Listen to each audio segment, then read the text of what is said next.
नमस्कार दोस्तों, धर्म दर्शन में आपका स्वागत है। आज की वीडियो में हम आपको आमलकी एकादशी की व्रत कथा बताएंगे। हिंदू पंचांग के अनुसार फाल्गुन मास की शुक्ल पक्ष की एकादशी तिथि को आमलकी एकादशी के नाम से जाना जाता है। इस साल 20 मार्च को आमलकी एकादशी है। सभी एकादशियों में आमलकी एकादशी को सर्वोत्तम स्थान पर रखा गया है। आमलकी एकादशी को कुछ लोग आंवला एकादशी या आमली ग्यारस भी कहते हैं। इसे रंगभरी एकादशी के नाम से भी जाना जाता है। इस दिन व्रत रखा जाता है और जगत के पालनहार श्री हरि विष्णु के साथ आंवले के पेड़ की पूजा की जाती है। ऐसा कहा जाता है कि आंवले का पेड़ भगवान विष्णु को अत्यंत प्रिय है।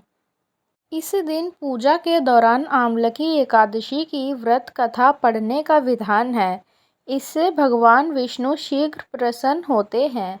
ऐसे में चलिए जानते हैं आमलकी एकादशी की व्रत कथा के बारे में। पौराणिक मान्यताओं के अनुसार वेदिश नाम का एक नगर था। उस नगर में ब्राह्मण, क्षत्रिय, वैश्य और शूद्र रहते थे। वहाँ रहने वाले सभी नगरवासी विष्णु भक्त थे और वहाँ कोई भी नास्तिक नहीं था।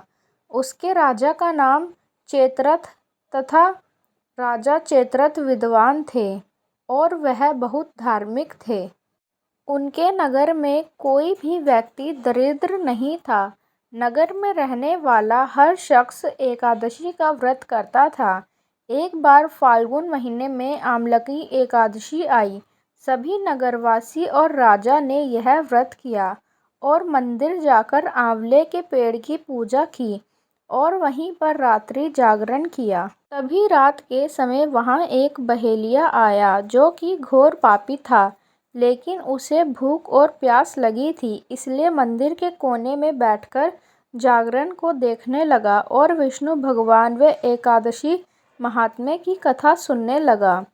इस तरह पूरी रात बीत गई। नगरवासियों के साथ बहेलिया भी पूरी रात जागा।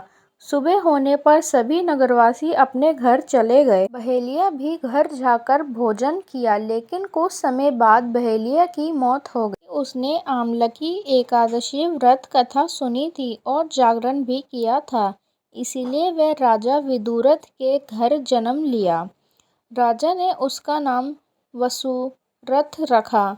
बड़ा होकर वह नगर का राजा बना। एक दिन वह शिकार पर निकला, लेकिन बीच में ही मार्ग भूल गया।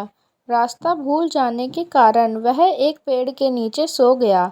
थोड़ी देर बाद वही मलेच्छ आ गए और राजा को अकेला देखकर उसे मारने की योजना बनाने लगे। उन्होंने कहा कि इसी राजा के कारण उन्हें देश से निकाला गया है, इसलिए इसे हमें मार देना चाहिए। इस बात से अनजान राजा सोता रहा। मलेच्छों ने राजा पर हथियार फेंकना शुरू कर दिया, लेकिन उनके अस्त्र शस्त्र राजा पर फूल बनकर गिरने लगे। कुछ देर बाद सभी मलेच्छ जमीन पर मृत पड़े थे।